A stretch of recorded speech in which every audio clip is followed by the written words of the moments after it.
ओम शांति। आज प्यारे मीठे भगवान की मीठी मुरली मंथन की डेट है 18 फरवरी 2021।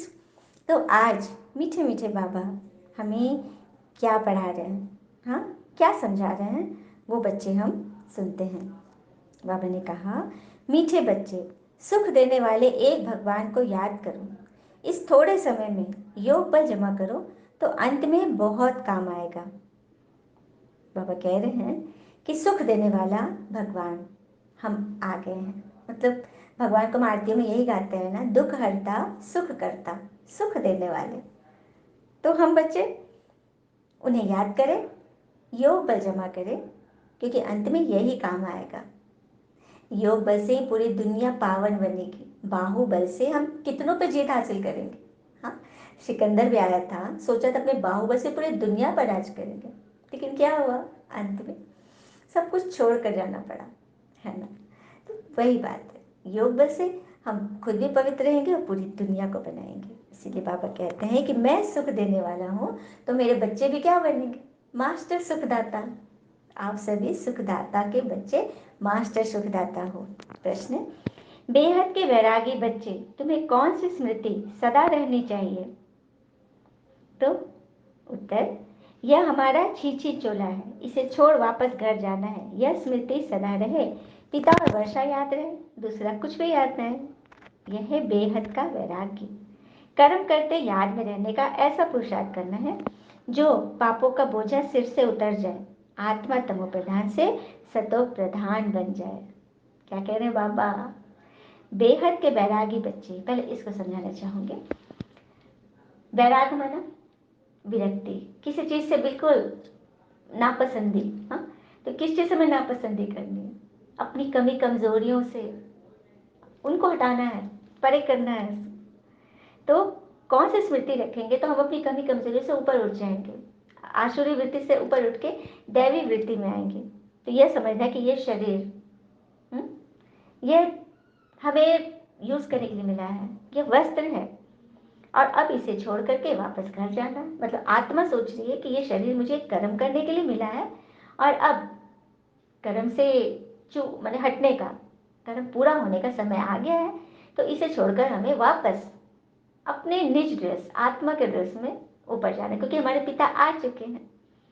यह स्मृति सदा रहेगी ना, तो इसी को कहते हैं बेहद का वैराग्य।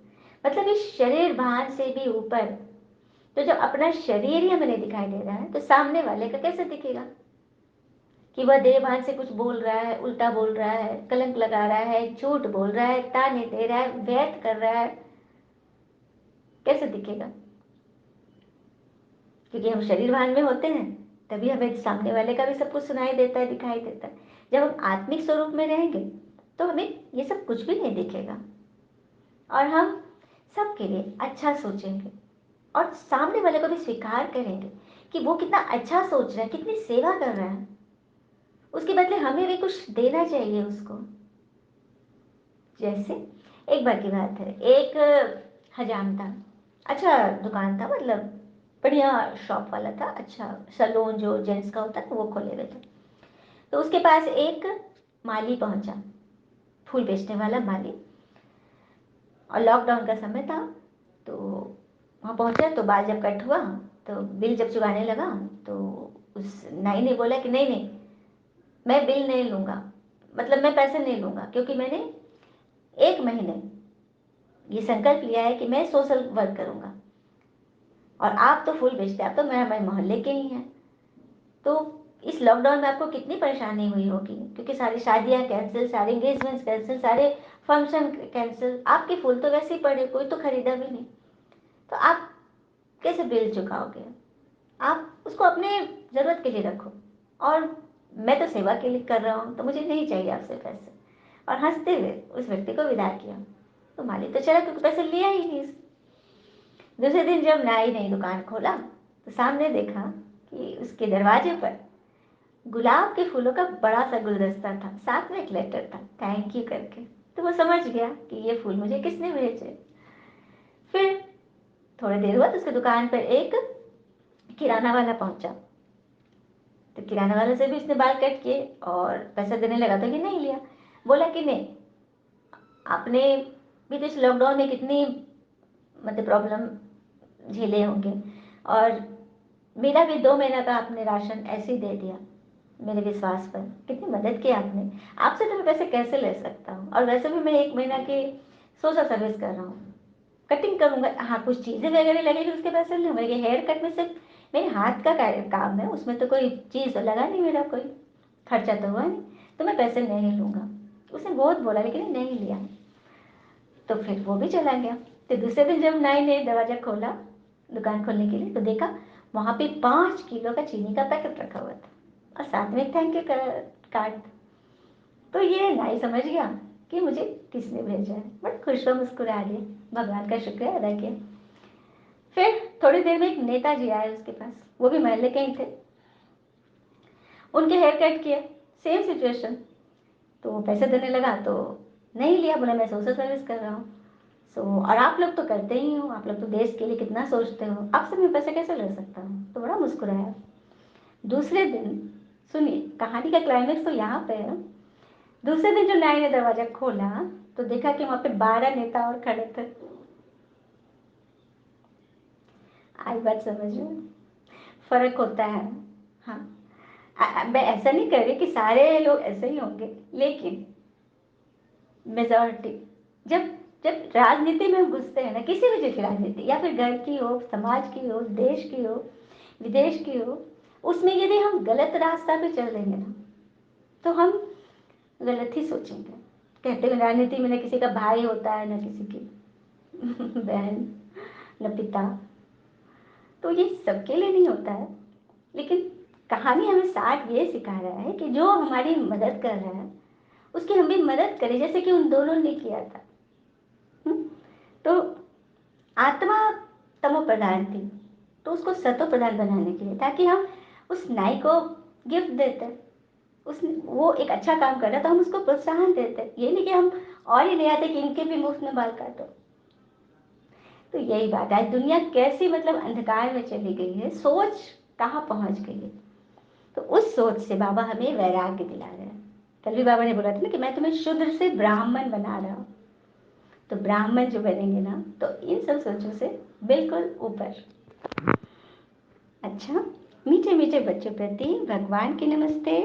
हम बच्चों के भी प्यारे शिव पिता को नमस्ते, और बाबा दिल से सभी आत्माओं की तरफ से very very very good morning. धारणा के लिए मुख्य सार है, पहली पॉइंट, याद का ऐसा अभ्यास करना है जो बुरे विचार वाले सामने आते ही परिवर्तन हो जाए। मेरा तो एक शिव बाबा, दूसरा न कोई, इस पुरुषार्थ में रहना है। तो याद का अभ्यास करत करत अभ्यास के जड़मति हो सुजा, मतलब जब पत्थर पे भी लकीर हो जाएगी, ये अभ्यास करनी है हर कर्म में। ऐसा नहीं कि बस भगवान के पास ही बैठे रहे, कोई काम नहीं करे, नहीं, बाबा इसकी सख्त मनाही करते हैं। बाबा तो कहते हैं कि हर कर्म करते मेरी याद में रहो, बुद्धि से मुझे याद करो। तो ये अभ्यास करना है। तो जो बुरे विचार वाले भी होंगे आपके परिवार में होंगे, खास करके आपके रिश्तेदार जो इस ज्ञान में नहीं है, वो कुछ ना कुछ ऐसा अड़चन डालेंगे ना कि आपके यज्ञ में विघ्न पड़ेगा। लेकिन आपकी शुभ भावना निरंतर काम करेगी, उनके लिए अच्छा अच्छा बोलोगे, दुआ दोगे, और पीछे में भी उनके गुणों की चर्चा करोगे ना, तो वो परिवर्तित हो जाएंगे। और ये बच्चों के अनुभव भी हो रहे कि बहुत सारे ऐसे आ रहे हैं अनुभव कि फर्क पड़ रहा है दीदी, ये बड़ी बात है ना। और कहते हैं ना कि जो मिल रहा है तुम्हें वही तुम्हारे लिए बेहतर है, ये तुम नहीं जानते, पर देने वाला बखूबी जानता है। जनरली हम इस बात में फंसते हैं ना कि सामने वाले को हमसे बेहतर मिला, हमें तो कम मिला। तो बाबा यही कह रहे कि तुम्हें जो मिला है तुम्हारे हक का है, तुम्हारे लिए फायदेमंद है, क्योंकि देने वाले को पता है ना कि किस चीज़ में तुम अच्छे से सरवाइव करोगे। और उड़ने में बुराई नहीं है, सबको उड़ना है, लेकिन उतना ही जहाँ तक ज़मीन साफ दिखाई दे कि वापस हमें ज़मीन पर आना है। ऐसा नहीं कि उड़ते चले और ज़मीन का ही पता नहीं, इतना ज़्यादा घमंड भी नहीं भरना है, अहंकार में फूल नहीं जाना है। दूसरी पॉइंट, स्वराज पाने के लिए शरीर सहित जो कुछ भी है वह बलिहार जाना है। जब इस रुद्र यज्ञ में सब कुछ स्वाहा करेंगे तब राज्य पद मिलेगा। स्वराज पाना, स्व अर्थात अपना ये शरीर, ये देहभान, इस पर कंट्रोल, इस पर राज करना है। तो उसके लिए तन मन धन सब कुछ ईश्वरीय श्रीमत पर बलिहार जाना है। बाबा ने जो कहा, बाबा ने जो सुनाया, बाबा ने जो हमें फरमान दिया, बस चलते चले आंख मूंद कर, क्योंकि चलाने वाला, राह दिखाने वाला जब सामने चल रहा है हमारे साथ, हमारा साया बनकर, तो कितनी बड़ी बात है ना। इस रुद्र यज्ञ में सब विकारों को स्वाहा करना है। वरदान, ज्ञानी तो आत्मा बन, ज्ञान सागर और ज्ञान में समाने वाले सर्व प्राप्ति स्वरूप भव। बाबा ज्ञानी बच्चों से क्यों खुश होते हैं? क्योंकि जिन्हें नॉलेज है और वो उसको सही रीति यूज कर रहे हैं, ऐसे बच्चे ईश्वर को बहुत प्रिय है। नहीं तो क्या होगा, बस हम दुनिया भर की इंफॉर्मेशन इकट्ठे कर ले, मुझे ये भी पता, मैंने ये भी पढ़ा, मैंने ये ग्रंथ पढ़े, ये पुराण पढ़े, ये श्लोक याद है मुझे। अरे शरीर को याद है, आत्मा ने क्या पढ़ा? आत्मा में संस्कार गए क्या? आत्मा महिमा लायक बनी क्या? अगर नहीं बनी तो फिर क्या फायदा? इसीलिए बाबा कहते हैं ना, ज्ञानी तो आत्मा बनो और ज्ञान सागर के ज्ञान में समाने वाले ही सर्व प्राप्ति संपन्न बनते हैं। तो सदा ज्ञान सागर और ज्ञान में समाये रहना है। सर्व प्राप्ति स्वरूप होने के लिए इच्छा मात्रम अविद्या की स्टेज लानी है। इच्छा मात्रम अविद्या अर्थात इच्छा से अनजान, अविद्या बना में कुछ नहीं पता, मैं अनपढ़ हूँ। अनपढ़ किसे कहते हैं? सिर्फ कागज में लिखा नहीं पढ़े वो नहीं, जो भावनाओं को न पढ़े, है ना। अब ईश्वर तो भावना के भूखे है, तो ऐसे संस्कार का अंश मात्र भी हमारे अंदर प्रवेशता नहीं होनी चाहिए। जो भी हमें कमी कमजोरी दिख रहा है उसको निकालते जाए। नाम मान शान के मंगता नहीं बने, क्योंकि हम राजा के बच्चे हैं, और राजा के बच्चे भिखारी वाले लक्षण। अब कोई राजा है और उसका बेटा राजकुमार जाकर के सड़क पे रोड रोड पे बच्चों मतलब किसी से भी सामने हाथ फैला रहा है, मांग रहा है, तो कोई हंसेगा कि नहीं? राजा की भी बदनामी होगी कि कैसा राजा है, इसके बेटे में ऐसे संस्कार है। तो वही बात है, हम भगवान के बच्चे हैं, हम मास्टर दाता है, हम खुद देने वाले हैं। हमें किसी से भी कोई एक्सपेक्टेशन नहीं रखनी चाहिए, चाहे कोई कितना भी प्यारा क्यों ना हो। वहां पर माया है, पहचानो उसे, बैठी रहती है चुपके से कोने में। तो क्या क्योंकि क्वेश्चन में चिल्लाने वाले, पुकारने वाले, अंदर एक बाहर दूसरा रूप, वो ज्ञानी तो आत्मा नहीं कहला सकते, मतलब वो ज्ञानी नहीं है, वो सिर्फ तोता रतन पंडित जी हैं, है ना। तो कोई भी क्वेश्चन के दलदल में हमें नहीं जाना है, और अपने आप को, दिल को झुक के रहना है। क्योंकि कहते हैं ना, सूखा पेड़ और मूर्ख व्यक्ति कभी नहीं झुकते, कदर किरदार की होती है, वरना कद में तो साया भी इंसान से बड़ा होता है। वही बात है ना, बड़ा हुआ तो क्या हुआ, जैसे पेड़ खजूर, पंथी को छाया नहीं, फल लागे अति दूर। तो वैसा बड़ा नहीं बनना है, हमें बनना है अपने मन से बड़ा। स्लोगन, इस जीवन में अतीन्द्रिय सुख व आनंद की अनुभूति करने वाले ही सहज योगी हैं। अतीन्द्रिय सुख हमें परमात्मा देते हैं, तो उनके साथ बीज रूप स्थिति में यदि हम योग करते हैं, अपने मन को एकदम शांत कर लेते हैं, कोई संकल्प नहीं, बिल्कुल शांति में शीतल छत्र छाया में रहते हैं, तो सुख और आनंद की अनुभूति करने वाले ही सहज योगी हैं। सहज माना इजी, इजी वे में योग, याद, कोई मेहनत नहीं। अच्छा, ओम शांति। शुक्र है मीठे बाबा, वो बाबा के प्यारे प्यारे बच्चे। Thank you Baba, all is well always. ओम शांति।